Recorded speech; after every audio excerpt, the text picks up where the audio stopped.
There's a dialogue in the film where she says, "Hum jitne dikhte hain utne hain nahi." And I feel like I've really been boxed into this bholi si hai, bechari si hai kind of space. Something really silly had happened at home and I'd started crying. And mom was trying to console me. And then she took a step back and she was just like, "You're a pretty crier. That's important. You look pretty when you cry. That's important. I feel bad for you. It's good. Just remember what you've done." So I was like, "Oh, okay. Fine, but can I please have more ice cream?" I can cry like on cue. Really? Yeah. Do you want me to cry like right now? No. I can do it, I think. No, please don't. Because it was happening. I can see that. Oh my God. Yeah. Are you seriously doing it? Yeah, I could, but like now I stopped. I can go back into it if you want. How are you doing this? Janhvi, it is so nice to see you in person again. Likewise, I'm so happy. I'm actually really excited. I always get a little nervous before your interviews. Listen, I will do and say nothing to make you nervous. I was just wondering, with this film, with Good Luck Jerry, you're stepping into the very large shoes of Nayanthara, right? Who, of course, did the original Kolamavu Kokila. Yes. And I was wondering, as an actor, what is your approach to a remake? Like, will you study that performance? Will you see what you can take away? Even though the context for this film is, of course, Punjab and it's all changed, but do you go into it like that, or do you not look at it at all, so you come to it with a completely fresh interpretation? I think I like to follow my director's lead on that a little bit. I'd seen Kolamavu Kokila just once and I thought that Nayanthara ma'am was such a badass in that film. Have you seen it? I haven't yet, but I will. She's so cool in it and I think the film is so much fun, but our world, like you said, is completely different. And I actually didn't realize how different North Indians and South Indians are till I did this film, because the way she played her character is very different. I mean, the crux of the character is essentially the same.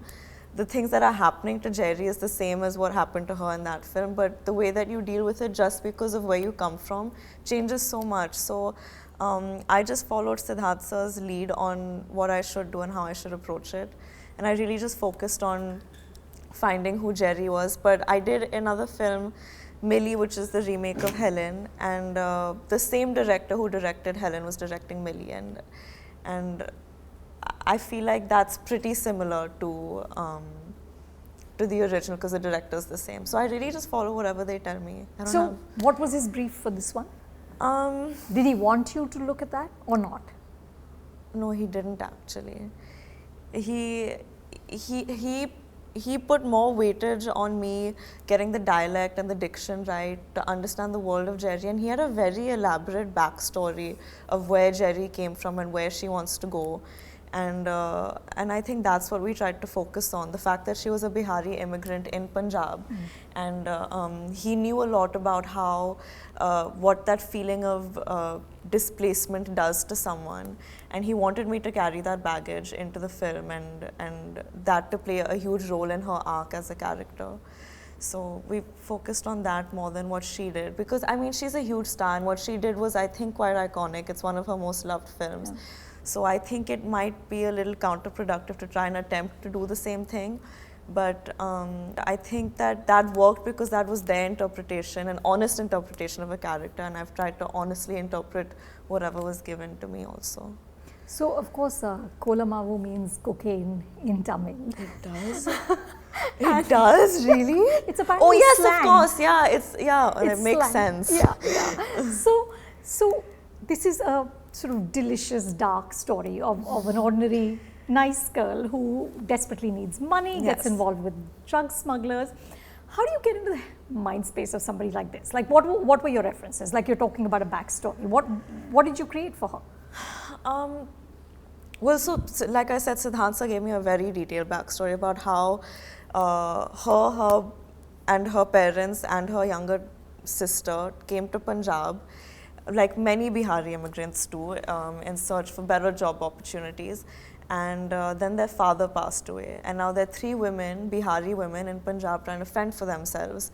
And automatically that gives you a feeling of them being, not having a sense of belonging. There's obviously the financial pressures. And obviously I haven't been through these beats in life. nor have I peddled drugs. I just want to Hopefully put that not. out there.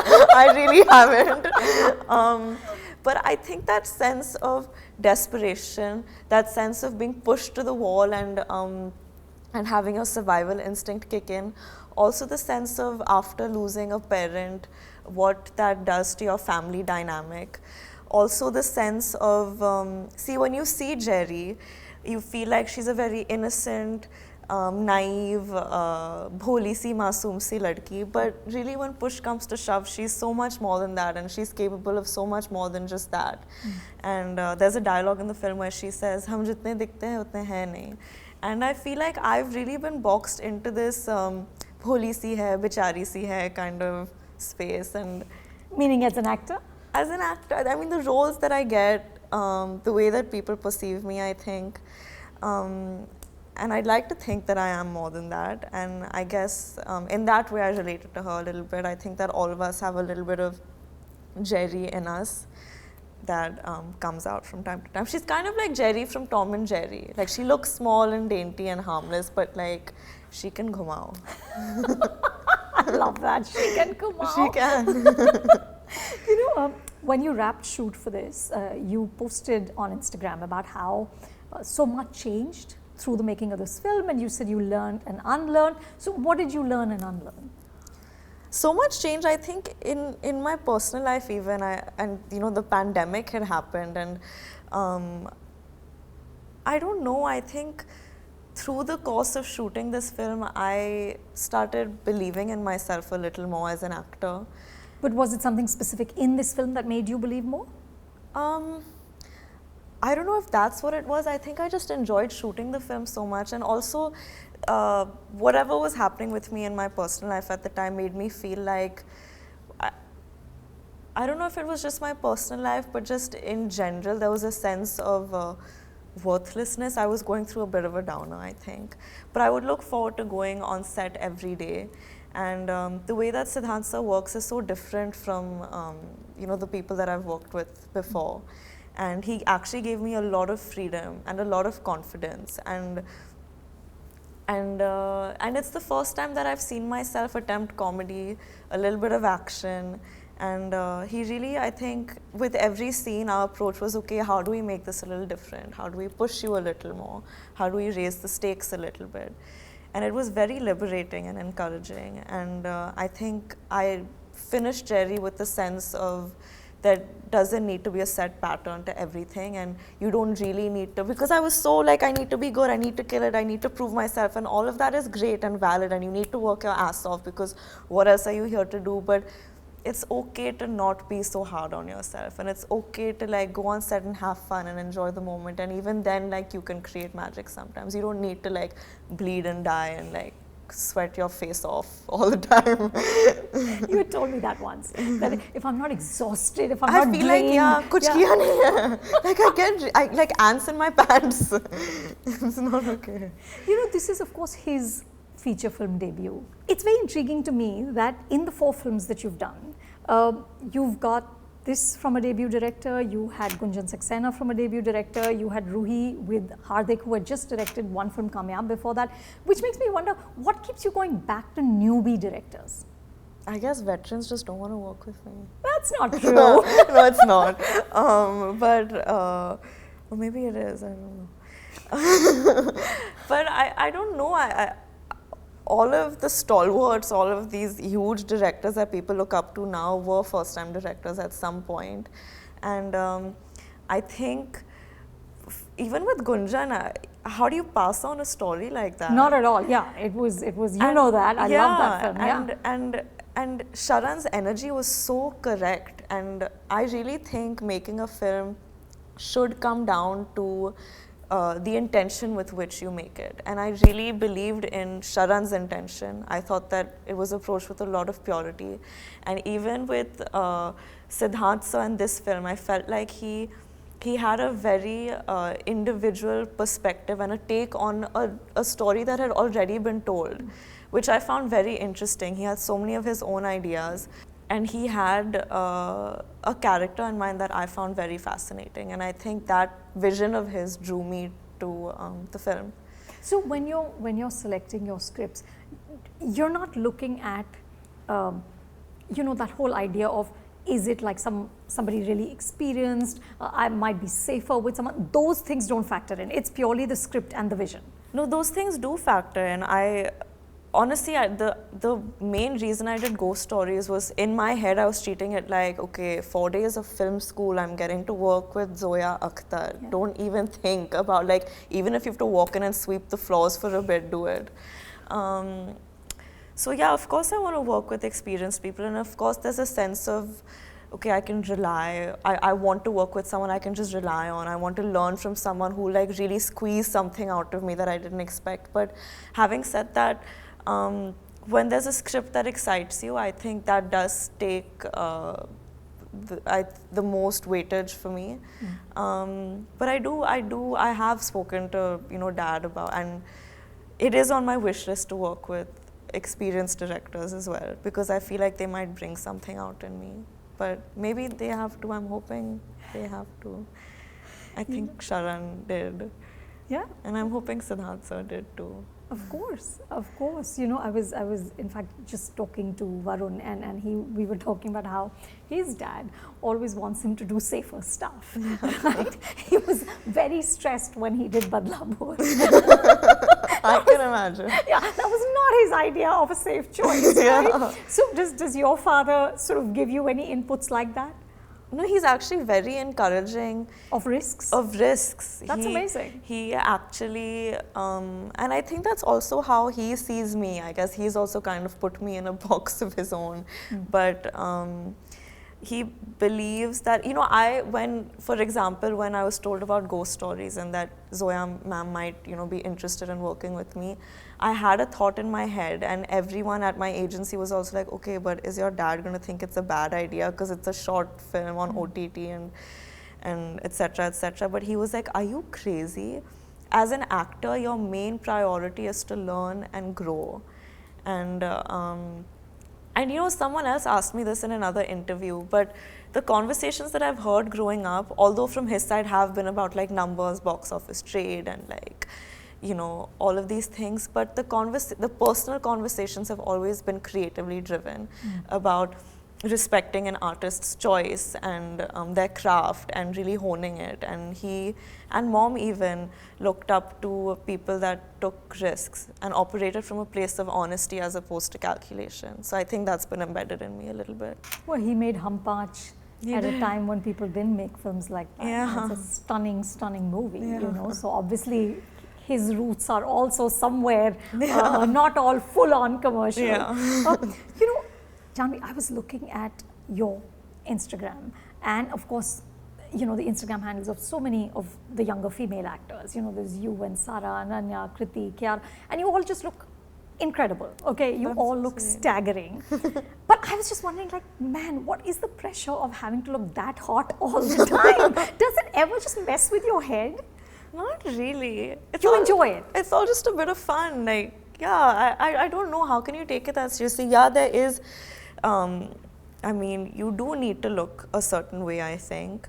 But, and you need to take care of yourself, and you need to be presentable, and there is a certain expectation, which I understand, but you can't let it eat into your psyche, I think. Or maybe I do take it seriously and it's just become like a way of life now, so I don't think it's a big deal. I can't be objective about it. I enjoy dressing up and looking good, but I enjoy my downtime just as much. The thing is, I enjoy going to the gym. I enjoy feeling good about myself. It's also like positive reinforcement. When you do something like that and people appreciate it, you feel like doing it more. So I tend to focus on that and not the negatives of like, shit, if I don't show up with perfect skin today, they'll screw me. I don't think about that so much. So it never gets exhausting? I think more than the I need to look hot all the time, I think it's the I need to be put together all the time that's exhausting. And maybe it's exhausting to be mindful of my clothing. And mostly like how I get photographed outside the gym because for some reason that's where people see me the most. And some days I just want to like look comfortable and like not care about if this is going to look a little vulgar from a certain angle, or like if it's going to look a little this, a little that. But you have to think about all of you that. have to. I've learned that you Even do. when you're going to the gym. Yeah, and that's the one thing that irritates me. I don't care about if someone thinks it's pretty or not, or if someone thinks it's hot or not. I care about if someone thinks that I'm looking vulgar or not. And I don't think any girl steps out with the intention of looking vulgar, but sometimes you get photographed in a certain way, or people perceive you in a certain way, and they kind of character assassinate you, even though you make choices based on your comfort. And I think that's a little, that bothers me. Yeah, it's just a lot of pressure. It is. It is pressure. Yeah. Sometimes I just whatever, it's a small price to pay, I think. It is, of course. You know, the last time we talked, Janhvi, you were telling me about how in the beginning you had a very systematic way of kind of improving your craft.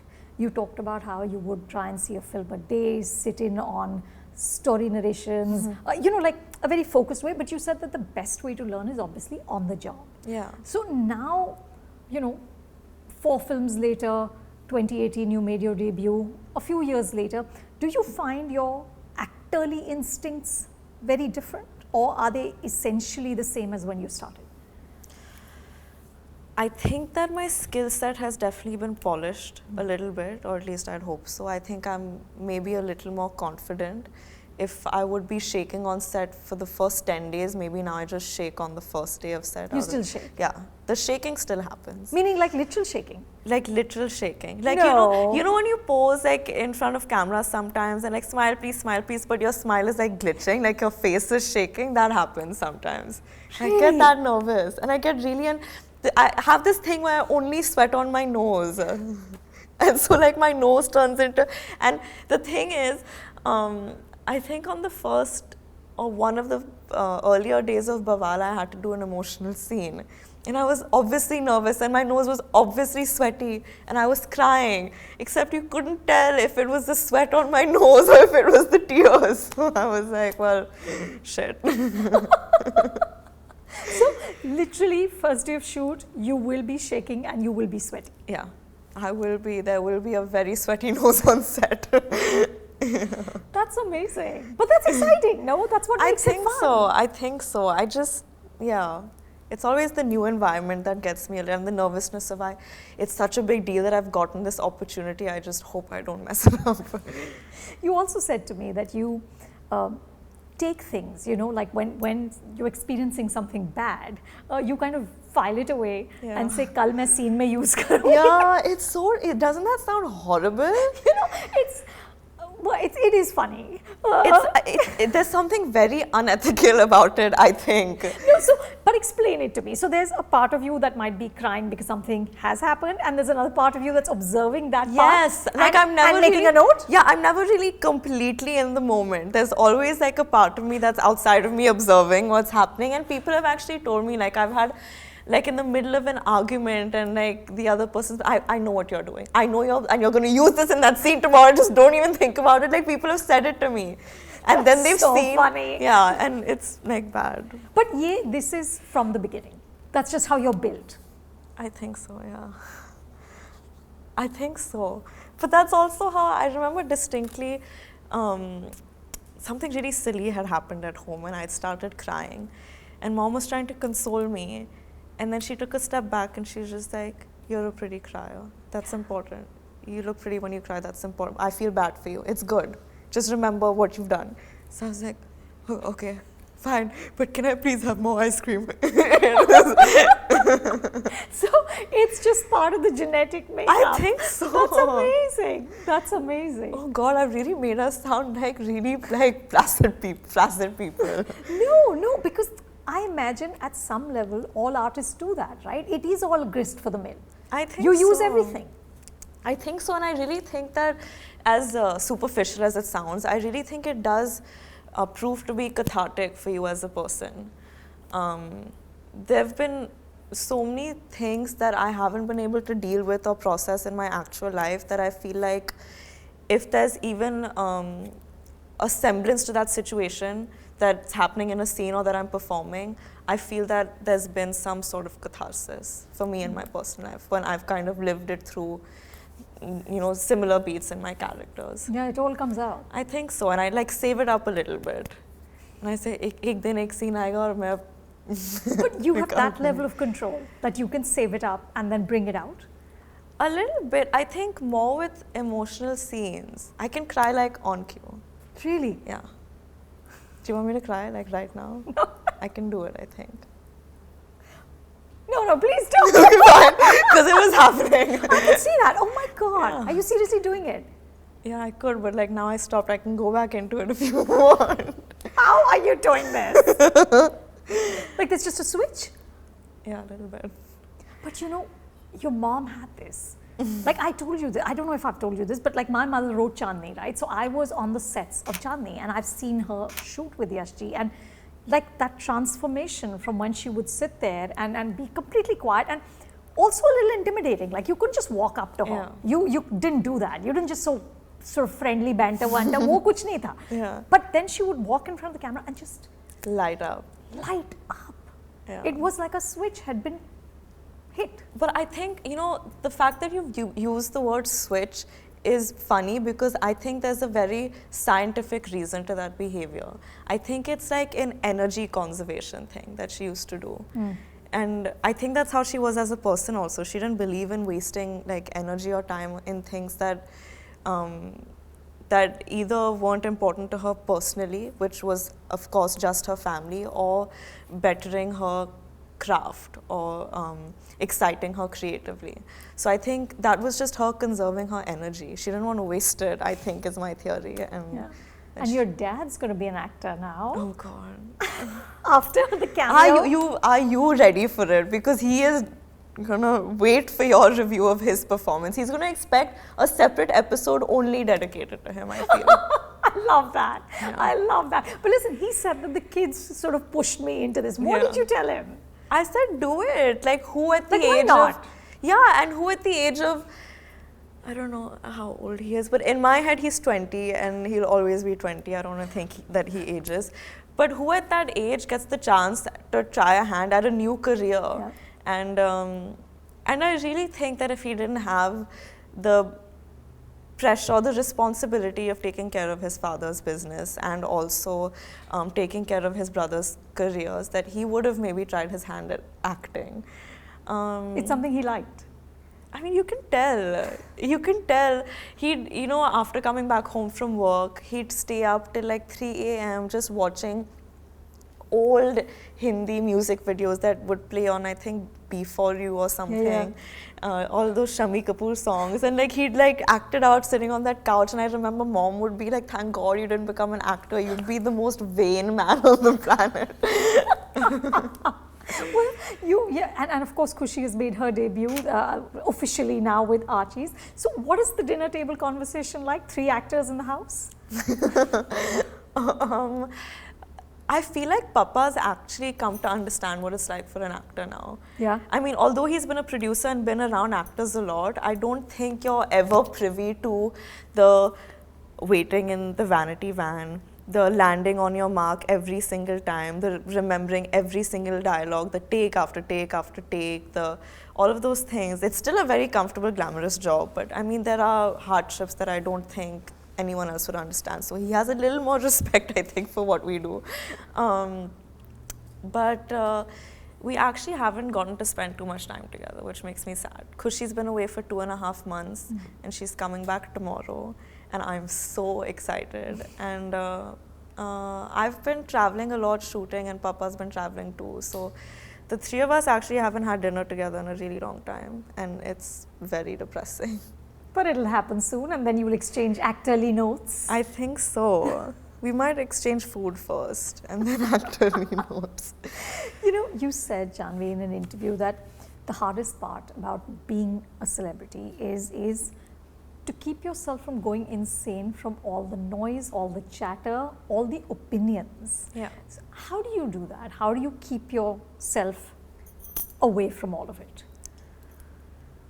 I think that you need to have a home base to come back to, and a world that isn't a part of this world. I think that everything in this industry, other than the actual job, is very transitory and fleeting, and it's important to recognize that.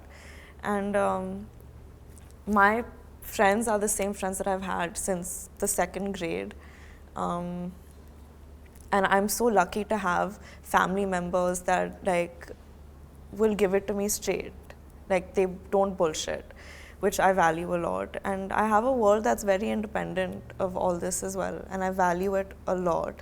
And my work is my life, but I've realized, I think also because of the pandemic, that if that's everything, then you kind of get lost as a person, because you'll never get an outside perspective. There are enough people to make you feel like the most important person, and there are enough people to make you feel like you're unworthy and undeserving of everything. So how do you have an objective lens to yourself? Yeah.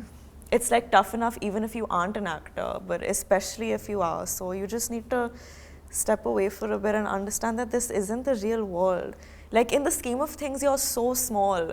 Like Viral Bhayani might think you're cool, but like in the actual world, you just like play act for a living. I mean, no, it's an art and like you give your heart and soul and you entertain people, but there's other stuff going on in the world. It's important, I think, recognize that. You know, Carrie Fisher very famously said that in Hollywood there's no true closeness because everyone does the fake closeness so well. That's a good quote. Isn't that a great quote? It is a great quote. Is that true of Bollywood as well? I don't know. I think the circles that I've let myself open up to have, maybe I'm just naive, maybe they're being fake close with me. Carrie Fisher's made me wonder. But no, I don't think that I would allow myself to enter an equation that isn't feeling genuine and sincere, because I'm the kind of person that if you give me 10% of affection and love, then I'll give you like 2,000. But then again, it's tough for me to get to a place where I expect anything of someone. So I think my friend circle, even the ones that are a part of the industry, I can count on them, and I feel like they take a bullet for me and I take a bullet for them. Good for you. At least I hope so. इतना कुछ बोल रही हूँ मैं, पता चला. कल picture नहीं चली तो bye bye. I'd be really sad. You said that you really wanted to do a comedy and a love story. Yes. So have those happened since the last time we talked? Well, Bawal is a love story. And is Good Luck Jerry perhaps slightly, it is comedic. It is very comedic. Mr. and Mrs. Mahi is also, the love story is a huge part of it. So yeah, the love story Kira and me is getting like fed a little bit. But the comedy Kira is still hungry, I think. I got to do a little bit in Good Luck Jerry. I just saw the movie again recently and I'd forgotten that, oh, acha, maine thoda bahut comedy kiya hai. But still, you know that front-footed, Tez Tarra, that... Full on. Yeah, I want to do that. I want to try that. I feel like the last few films that I've done, the ones that haven't released even, I think I've pushed myself emotionally quite a bit.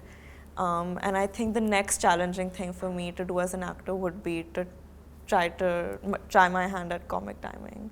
So. You also said that you're very keen to do a film in the South, but you haven't found any material that made you say like, this is it. Yeah. So, like, are there any names you want to work with? I really want to work with Alphonse. I loved Premam. I did too. Yeah, Vetrimaaran sir. I called him up like a stalker. Really? Yeah. What did you say? I said, sir, I'll audition for you, please. If you have anything in mind. Because I just watched Dhanush sir's film. Asuran. Asuran, yes. Oh God, that climax when he looks at his son before going into... Yeah, so I just seen that. And yeah, I think these two for now. And it's just the material just right now is not sparking sort of, I got to do this. No, nothing so far. Coming back to Good Luck Jerry, what was it like to work with Aanand Rai? It was a lot of fun. I think he operates from such a place of love and warmth. Yeah. and comfort. And I remember the only piece of advice he gave to me before starting this film was just have fun. Like, just like let yourself be, just open up. Because I think he could sense that there's that element of like, I need to do well, I need to like, you know, like I said to you, I operated from a very, what is it called? Blinkered place. And I think he just wanted me to open up a little bit. And I think that's what I tried to do. And I had a lot of fun doing it. So hopefully it paid off. You know, Hrithik had once told me that when in the early days he would shoot, like he said, I was so coiled so tightly that my work felt like there was a dog chasing me and I had to keep running away from it. And then suddenly I realized that there is no dog chasing me and I can just enjoy it. Is that the space you're in? I am enjoying it, and I don't just think it comes to my work as in what happens on set. I think it's also just about living life with an openness, because ultimately I think that reflects in your work. I think that I was approaching everything with no, I don't deserve to take a break. No, I don't deserve to take an off today. No, I can't afford to travel right now. I can't afford to be this frivolous. I don't know. I think I was just a little too hard on myself about Where does that too many come things. from, though? I think an element of feeling like, or being constantly told that you're not deserving of the opportunities that you've gotten, and so. So you have to prove yourself much more. Much more, or like, there's always that feeling of like people have gone through so much to get what they want. I've gotten it. So like, how do I make myself feel like I deserve it? I need to like put myself through something. Yeah, but it's okay. I'm doing what I want to do. I'm lucky, and I'm trying to do it as honestly as possible and with as much sincerity and hard work as possible, and hopefully that'll be enough. I'm sure it will be, Janhvi. Thank you so much. Thank you, Anupama.